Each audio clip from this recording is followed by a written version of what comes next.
ರಜೆ ಇದ್ದಂತ ಸಂದರ್ಭದಲ್ಲಿ ಅಥವಾ ರಿಲ್ಯಾಕ್ಸ್ ಮಾಡಬೇಕು ಅಂತ ಹೇಳಿ ಸಾಕಷ್ಟು ಜನ ಪ್ರವಾಸಿ ತಾಣಗಳಿಗೆ ಹೋಗ್ತಾರೆ. ಆದ್ರೆ ಇದೇ ಪ್ರವಾಸಿ ತಾಣಗಳು ಮೃತ್ಯು ಕೂಪಗಳಾಗ್ತಾ ಇದೆ.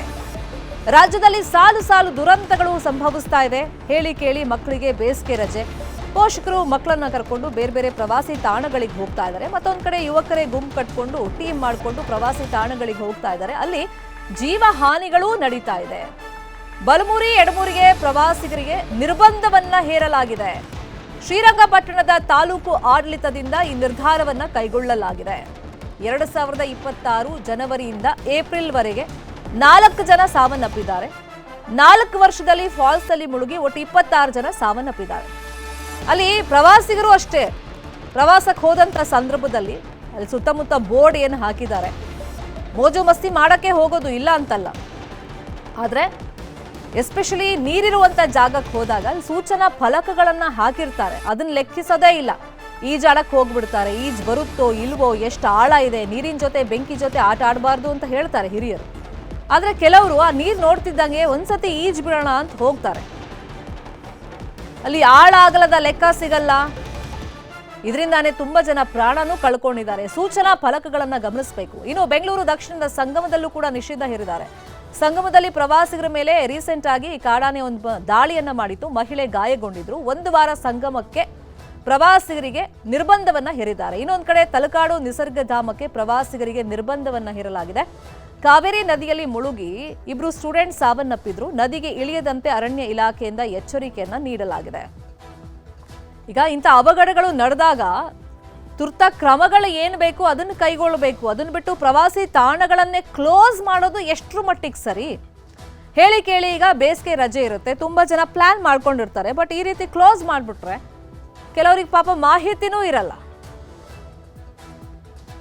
ಇನ್ನು ಪ್ರವಾಸಿ ತಾಣಗಳಲ್ಲಿ ನಿರ್ಬಂಧ ಹೇರೋದು ಎಷ್ಟರ ಮಟ್ಟಿಗೆ ಸರಿ? ಅಧಿಕಾರಿಗಳ ನಿರ್ಲಕ್ಷ್ಯಕ್ಕೆ ಪ್ರವಾಸಿಗರಿಗೆ ಯಾಕೆ ಬರೆ ಹಾಕಬೇಕು? ಸುರಕ್ಷತಾ ಕ್ರಮದ ಬದಲು ನಿರ್ಬಂಧನೆ ಹಾಕ್ಬಿಟ್ರೆ ಇದು ಎಷ್ಟರ ಮಟ್ಟಿಗೆ ಸರಿ? ಆ ಪ್ರವಾಸಿ ತಾಣ ಇದ್ದು ಪ್ರಯೋಜನ ಏನಕ್ಕೆ ಬಂತು? ಪ್ರವಾಸಿಗರಿಗೆ ರಕ್ಷಣೆ ನೀಡೋದಕ್ಕೆ ನಿಮ್ಮ ಹತ್ರ ಕ್ರಮ ಇಲ್ಲ, ಏಕ್ದಮ್ ಅದನ್ನ ಮುಚ್ಚೇ ಬಿಡೋದು ಇದೇ ಕ್ರಮನ ನಿಮ್ದು? ಹಾಗಾದ್ರೆ ಪ್ರವಾಸಿಗರ ರಕ್ಷಣೆಗೆ ಅಧಿಕಾರಿಗಳಲ್ಲಿಗೆ ವಿಫಲ ಆದ್ರು ಅಂತ ಅರ್ಥ ಆಯ್ತಲ್ಲ. ಕ್ರಮ ಕೈಗೊಳ್ಳಕ್ಕಾಗಲ್ಲ. ಪ್ರವಾಸಿ ತಾಣಗಳಿಗೆ ಪ್ರವಾಸಿಗರಿಗೆ ನಿರ್ಬಂಧ ಹೇರ್ತಾರೆ ಅಂದ್ರೆ ಅಧಿಕಾರಿಗಳಿಗೆ ಸರಿಯಾಗಿ ಕೆಲಸ ಮಾಡಕ್ಕಾಗಲ್ಲ ಅಂತ ಅರ್ಥ. ಅಧಿಕಾರಿಗಳ ಫೇಲ್ಯೂರ್ ಅನ್ನ ತೋರಿಸುತ್ತೆ ಇದು. ಶುಲ್ಕ ಕಲೆಕ್ಟ್ ಮಾಡ್ತಾರೆ, ಏನು ಪುಕ್ಸಟೆ ಅಂತೂ ಬಿಡಲ್ಲ. ಪ್ರವಾಸೋದ್ಯಮ ಇಲಾಖೆ ಪ್ರವಾಸಿ ತಾಣಗಳಲ್ಲಿ ಶುಲ್ಕ ಕಲೆಕ್ಟ್ ಮಾಡ್ತಾರೆ. ಫೀಸ್ ಅಂತ ತಗೋತೀರಾ, ಹಂಗೆ ಮೇಂಟೆನೆನ್ಸ್ ಮಾಡಬೇಕು, ಸುರಕ್ಷತೆಯನ್ನು ಕೊಡಬೇಕು. ಅದ್ಯಾಕೆ ಕೊಡಕ್ ಆಗ್ತಾ ಇಲ್ಲ? ಇನ್ನೊಂದ್ ಕಡೆ ಪ್ರವಾಸೋದ್ಯಮ ಇಲಾಖೆ ಲಾಸ್ ಆಗ್ತಾ ಇಲ್ವಾ ಈ ನಿರ್ಬಂಧದಿಂದ? ಹೆಂಗ ಅಭಿವೃದ್ಧಿ ಮಾಡಕ್ ಸಾಧ್ಯ? ಪ್ರವಾಸೋದ್ಯಮ ಅರಣ್ಯ ಇಲಾಖೆ ಬೇಜವಾಬ್ದಾರಿತನ, ಇದಕ್ಕೆ ಪ್ರವಾಸಿಗರು ಈಗ ಆಕ್ರೋಶವನ್ನ ವ್ಯಕ್ತಪಡಿಸ್ತಾ ಇದ್ದಾರೆ. ಹೋದ ತಕ್ಷಣ ಶುರು ಆಗುತ್ತೆ. ಪಾರ್ಕಿಂಗ್ ಫೀಸ್ ಅಂತ ತಗೊಳ್ತಾರೆ, ಎಂಟ್ರಿ ಫೀಸ್ ಅಂತ ತಗೊಳ್ತಾರೆ, ಆದ್ರೆ ಸುರಕ್ಷತೆ ಮಾತ್ರ ಕೊಡೋಕ್ ಆಗ್ತಾ ಇಲ್ಲ.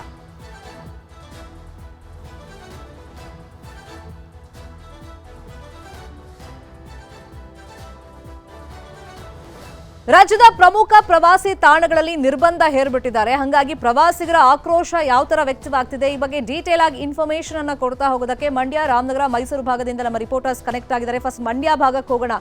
ಸುನಿಲ್, ಹೌದು, ಫಾಲ್ಸ್ ಗಳಿಗೆ ಬಂದಂತ ಸಂದರ್ಭದಲ್ಲಿ ಕೆಲವರು ನೀರು ನೋಡಿ ಪ್ರವಾಸಿಗರದ್ದು ತಪ್ಪಿದೆ, ಇಲ್ಲ ಅಂತ ನಾವು ಹೇಳಲ್ಲ. ಈಜ್ ಬರ್ದೇ ಇದ್ರೂ ಕೂಡ ಕೆಲವರು ಹೋಗ್ಬಿಡ್ತಾರೆ. ಅಂತ ಸಂದರ್ಭದಲ್ಲಿ ಸಾವು ನೋವುಗಳು ಆಗ್ತವೆ. ಆದ್ರೆ ನಿರ್ಬಂಧನೇ ಹೇರೋದು ಆ ಪ್ರವಾಸಿ ತಾಣಕ್ಕೆ ಎಷ್ಟು ಮಟ್ಟಿಗೆ ಸರಿ? ಜನವರಿಯಿಂದನೇ ಹಾಕ್ಬಿಟ್ಟಿದಾರಲ್ಲ ನಿರ್ಬಂಧ ಮಂಡ್ಯ ಭಾಗದಲ್ಲಿ. ಖಂಡಿತ ಶರ್ಮಿತಾ, ನಿರ್ಬಂಧ ಹೇರುವಂತದ್ದು ಸರಿ ಇಲ್ಲ ಅಂತ ಅನೇಕರು ಪ್ರವಾಸಿಗರು ಆಕ್ರೋಶವನ್ನ ವ್ಯಕ್ತಪಡಿಸಿರುವಂತನ್ನ ನಾವು ನೋಡಿದೀವಿ. ಜೊತೆಗೆ ಇವತ್ತಿಗೂ ಕೂಡ ಬಲಮುರಿ ಹಾಗೂ ಎಡಮುರಿ ಅಂದ್ರೆ KRS ಗೆ ಬಂದಂತವ್ರು ಈಗ ಬೇಸಿಗೆ ರಜೆ ಇರೋದ್ರಿಂದ ಪ್ರವಾಸಿಗರು KRS ಗೆ ಬರ್ತಾರೆ. ಬಂದಂತ ಸಂದರ್ಭದಲ್ಲಿ ಪ್ರಮುಖವಾಗಿ ಬಲಮುರಿ ಮತ್ತು ಎಡಮುರಿಗೆ ಹೋಗುವಂತ ಕೆಲಸವನ್ನ ಪ್ರವಾಸಿಗರು ಮಾಡ್ಕೊಂಡು ಬಂದಿದ್ದಾರೆ. ಅದೇ ರೀತಿ ಈ ಸರಿನೂ ಕೂಡ ಬೇಸಿಗೆ ರಜೆಯಲ್ಲಿ ಸಾಕಷ್ಟು ಪ್ರವಾಸಿಗರು ಮಂಡ್ಯ ಜಿಲ್ಲೆಗೆ ಆಗಮಿಸ್ತಾ ಇದ್ದಾರೆ. ಒಂದ್ ಕಡೆ ಹೇಳಿ ಕೇಳಿ ಮಂಡ್ಯ ಜಿಲ್ಲೆ ರಾಜ್ಯದಲ್ಲೇ ಪ್ರವಾಸಿ ತಾಣಗಳನ್ನ ಅತಿ ಹೆಚ್ಚಾಗಿ ಹೊಂದಿರುವಂತಹ ಜಿಲ್ಲೆ ಅಂತ ಈಗಾಗ್ಲೇ ಕರ್ಸ್ಕೊಳ್ತಾ ಇದೆ. ಇಂಥ ಸಂದರ್ಭದಲ್ಲಿ ಬಲಮುರಿ ಮತ್ತು ಎಡಮುರಿಗೆ ಈಗ ನಿಷೇಧಾಜ್ಞೆಯನ್ನ ಹೊರಡಿಸಿರುವಂತದ್ದು, ಅಂದ್ರೆ ಪ್ರವಾಸಿಗರಿಗೆ ನಿರ್ಬಂಧವನ್ನ ಹೇರಿರುವಂತದ್ದು. ಇದಕ್ಕೆ ಪ್ರಮುಖ ಕಾರಣ ಅಂತಂದ್ರೆ ಕಳೆದ 4 ವರ್ಷಗಳಿಂದ 26ಕ್ಕೂ ಹೆಚ್ಚು ಜನರು ಇಲ್ಲಿ ಈಜೋದಿಕ್ಕೆ ಹೋಗಿ ಕಾವೇರಿ ನದಿನಲ್ಲಿ ಸಾವನ್ನಪ್ಪಿರುವಂತದ್ದು. ಜೊತೆಗೆ ಈಗ ಅಂದ್ರೆ ಕಳೆದ 4 ತಿಂಗಳಲ್ಲಿ 4 ಜನ ಸಾವನ್ನಪ್ಪಿದ್ದಾರೆ. ಹೀಗಾಗಿ ಶ್ರೀರಂಗಪಟ್ಟಣದ ತಾಲೂಕು ಆಡಳಿತ ಒಂದು ಕ್ರಮವನ್ನ ತೆಗೆದುಕೊಂಡಿದೆ. ಅಂದ್ರೆ KRS ಪೊಲೀಸರ ಬಳಿ ಒಂದು ವರದಿಯನ್ನ ತೆಗೆದುಕೊಂಡು ಇಲ್ಲಿ ಯಾಕೆ ಸಾವಾಗ್ತಾ ಇದೆ ಅನ್ನುವಂತ ನಿಟ್ಟಿನಲ್ಲಿ ಒಂದು ವರದಿಯನ್ನ ತರಿಸ್ಕೊಂಡಿದ್ದಾರೆ.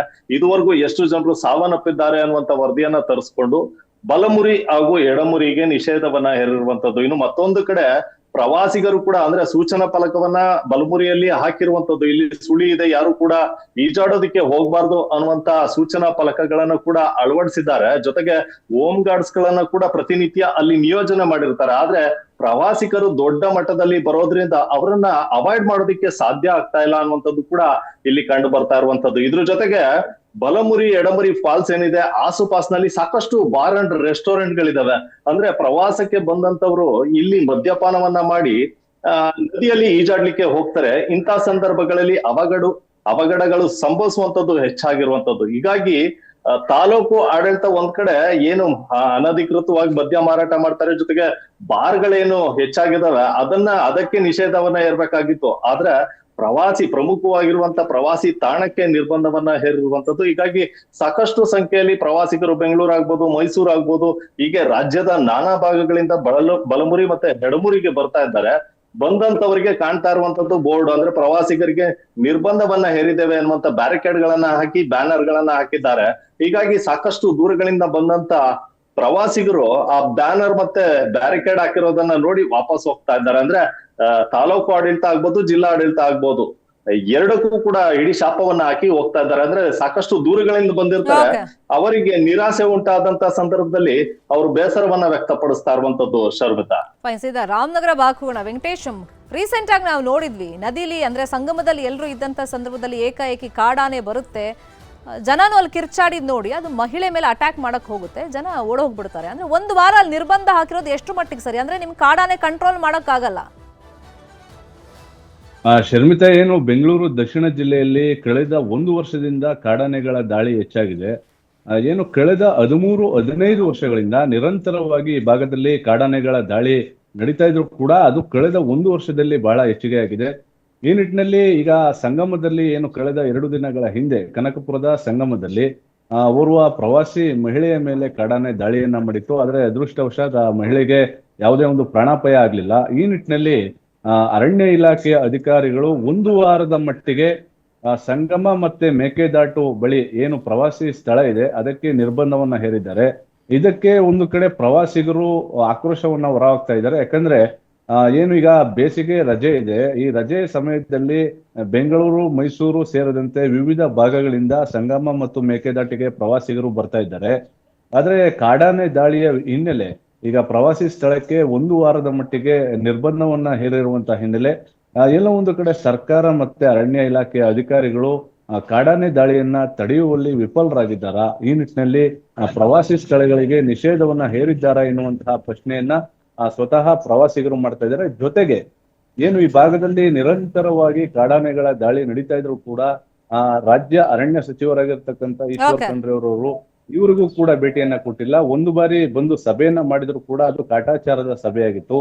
ಈಗ ಏನು ಎಚ್ ಡಿ ಕುಮಾರಸ್ವಾಮಿ ಅವರು ಸ್ವತಃ ರೈತರ ಜೊತೆಗೆ ಚನ್ನಪಟ್ಟಣದಲ್ಲಿ ನಡೀತಾ ಇದ್ದಂತ ಪ್ರತಿಭಟನಾ ಸ್ಥಳಕ್ಕೆ ಏನು ದೂರವಾಣಿ ಮೂಲಕ ಮಾತನಾಡಿ ಮೇ ತಿಂಗಳಲ್ಲಿ ಕೇಂದ್ರ ಅರಣ್ಯ ಸಚಿವ ಭೂಪೇಂದ್ರ ಯಾದವ್ ಅವರನ್ನ ಕರೆತಂದು ಅಲ್ಲಿ 2 ದಿನಗಳ ಕಾಲ ಒಂದು ಕ್ಯಾಂಪ್ ಅನ್ನ ಮಾಡಿಸಿ ಸಭೆಯನ್ನ ಮಾಡಿಸ್ತೇನೆ, ಸೂಕ್ತ ಪರಿಹಾರ ಜೊತೆಗೆ ಆ ಸಮಸ್ಯೆಗೆ ಆಗ್ಬೇಕಾದಂತ ಕ್ರಮಗಳನ್ನ ವಹಿಸ್ತೇವೆ ಎನ್ನುವಂತಹ ಮಾತನ್ನ ಕೊಟ್ಟಿದ್ದಾರೆ.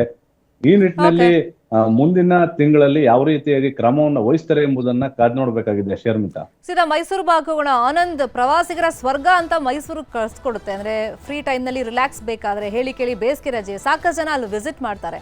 ಈಗೇನು ಪುಕ್ಸಟೆ ಅಂತೂ ಬಿಡಲ್ಲ, ಯಾವುದೇ ಪ್ಲೇಸ್ಗೆ ಹೋದ್ರೂ ಕೂಡ ಪಾರ್ಕಿಂಗ್ ಫೀಸ್ ಇಂದ ಹಿಡಿದು ಎಂಟ್ರಿ ಫೀಸ್ ಎಲ್ಲಾನು ತಗೊಳ್ತಾರೆ. ಬಟ್ ಸುರಕ್ಷತೆ ಕ್ರಮಗಳನ್ನ ಯಾಕೆ ಕೈಗೊಳ್ಳಕ್ ಆಗ್ತಿಲ್ಲ? ಏಕ್ದಮ್ ನಿರ್ಬಂಧ ಇರೋದು ಎಷ್ಟು ಮಟ್ಟಿಗೆ ಸರಿ?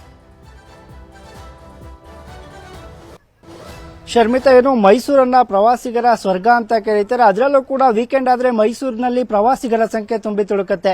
ಎಸ್ಪೆಷಲಿ ಐತಿಹಾಸಿಕ ಹಿನ್ನೆಲೆ ಉಳ್ಳಂತಹ ತಲಕಾಡು ಪ್ರಸಿದ್ಧ ಏನಿದೆ, ಅಲ್ಲಿಗೆ ಸುಮಾರು ಸಾವಿರಾರು ಸಂಖ್ಯೆಯಲ್ಲಿ ವೀಕೆಂಡ್ ನಲ್ಲಿ ಜನ ಬಂದ್ರೆ, ಇನ್ನು ಪ್ರತಿನಿತ್ಯವೂ ಕೂಡ ನೂರಾರು ಸಂಖ್ಯೆಯಲ್ಲಿ ಬರ್ತಾರೆ. ಅಲ್ಲಿ ಎಸ್ಪೆಷಲಿ ಏನು ಕಾವೇರಿ ನದಿಯಲ್ಲಿ ನಾವು ಇಳಿದು ಈಜಾಡಬೇಕು ಅನ್ನುವ ನಿಟ್ಟಿನಲ್ಲಿ ಸಾಕಷ್ಟು ಪ್ರವಾಸಿಗರು ಬರುವಂತದ್ದು.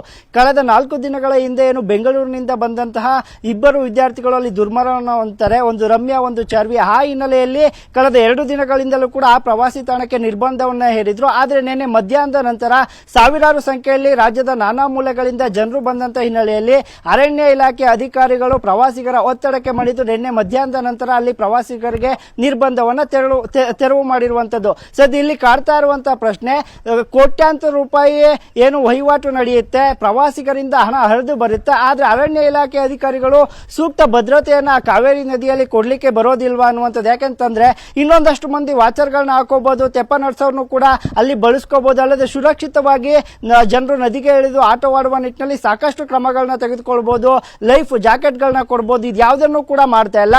ಬರುವಂತ ಆದಾಯ ಮಾತ್ರ ಬೇಕು, ಅದು ಜನರಿಗೆ ಪ್ರವಾಸಿಗರಿಗೆ ಕೊಡಬೇಕಾದಂತ ಸುರಕ್ಷತೆಗಳನ್ನ ಕೊಡ್ತಾ ಇಲ್ಲ. ಇದು ಒಂದು ಕಡೆ ಆದ್ರೆ, ಮತ್ತೊಂದು ಕಡೆ ಈ ರೀತಿಯ ಅವಘಡಗಳು ಸಂಭವಿಸಿದಂತ ಸಂದರ್ಭದಲ್ಲಿ ಪ್ರವಾಸಿಗರಿಗೆ ನಿರ್ಬಂಧ ಏರ್ಬಿಟ್ರೆ ಎಲ್ಲವೂ ಕೂಡ ಸರಿಯಾಗುತ್ತೆ. ಯಾಕಂತ ಹೇಳಿದ್ರೆ ಅದೇ ಪ್ರವಾಸಿ ತಾಣವನ್ನು ನಂಬಿಕೊಂಡು ನೂರಾರು ಕುಟುಂಬಗಳು, ಬೀದಿ ಬದಿಯ ವ್ಯಾಪಾರಿಗಳು ಜೀವನವನ್ನ ಮಾಡ್ತಾ ಇರುವಂತದ್ದು.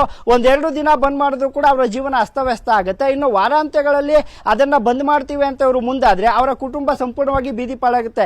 ಈ ಹಿನ್ನೆಲೆಯಲ್ಲಿ ಅರಣ್ಯ ಇಲಾಖೆಗೆ ಕೋಟ್ಯಾಂತರ ರೂಪಾಯಿ ಏನು ಪಾರ್ಕಿಂಗ್ ಫೀಸ್ ಇರ್ಬೋದು, ಎಂಟ್ರಿ ಫೀಸ್ ಈ ಮೂಲಕ ಬರುತ್ತೆ, ಅದನ್ನ ಬಳಸ್ಕೊಂಡು ಸೂಕ್ತ ಕ್ರಮಗಳನ್ನ ತೆಗೆದುಕೊಂಡು ನಮಗೆ ಈ ಜನ ಆಡ್ಲಿಕ್ಕೆ ಬಿಡಬೇಕು. ಪ್ರವಾಸಿ ತಾಣಗಳಲ್ಲಿ ಹೆಚ್ಚಿನ ಅಭಿವೃದ್ಧಿ ಕೆಲಸಗಳು ಆಗ್ಬೇಕು ಅಂತೇಳಿ ಈಗ ಪ್ರವಾಸಿಗರು ಒತ್ತಾಯವನ್ನ ಮಾಡ್ತಾ ಇರುವಂತದ್ದು. Sharmita, thank you so much 3 ಜನಕ್ಕೂ ಇನ್ಫಾರ್ಮೇಶನ್ ಅನ್ನ ಕೊಟ್ಟಿದ್ದಕ್ಕೆ.